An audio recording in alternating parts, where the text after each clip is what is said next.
A lot of the time, we're actually not upset with what has happened, but more of like what we have become.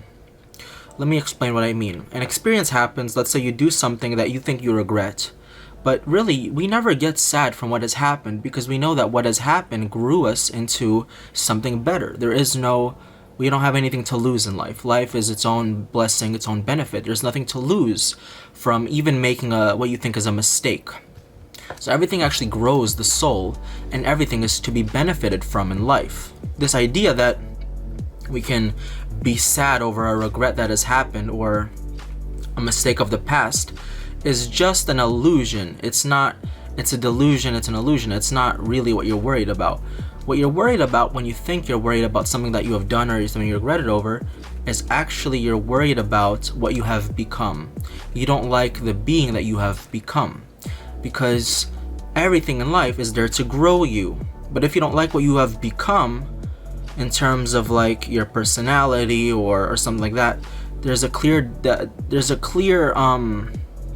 separation between what you are and what you think you are. So you have to get closer to God, and that will bring you closer to yourself in turn. So much of life is truly just loving the person that you have become. Like a lot of the time we can be separated from who we really are, and how we see ourselves is not accurate.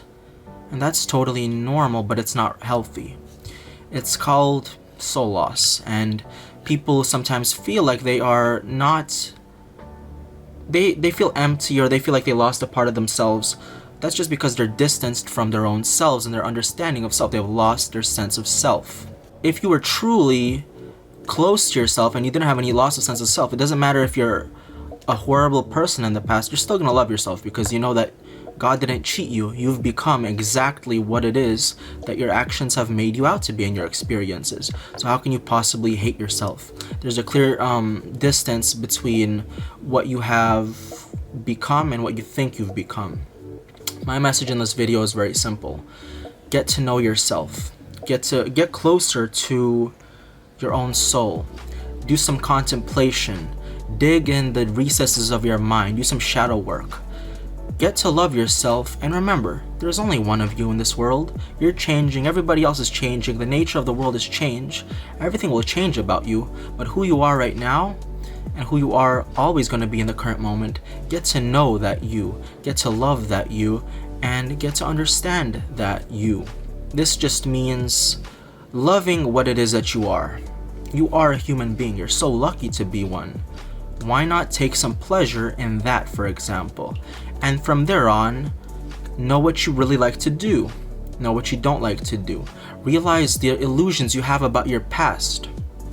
We might think something about our past was the truth, but really it was something else. We might think we were this way and back then we were more in tune with ourselves, but then we might realize that, wow, I was so wrong, I was so delusional. In my case, I believe that when I was a little kid, maybe 5, 6, 7, 8 years old, 4 years old, I think I was more out of my mind than I used to give credit for. I think I'm more in tune with myself now than I was back then. Even though for a while I thought that that was the healthy me and this is the less healthy me. But now I know that I was coming back closer into my centered true being, my centered ever-evolving being. Get to love yourself and live in that self-love feeling. There's nothing quite like it. That giddy feeling of like knowing yourself and being in love with yourself, of like being calm and happy with what you are and what you have become, because you realize that it was all to benefit you and to transform you into an updated being.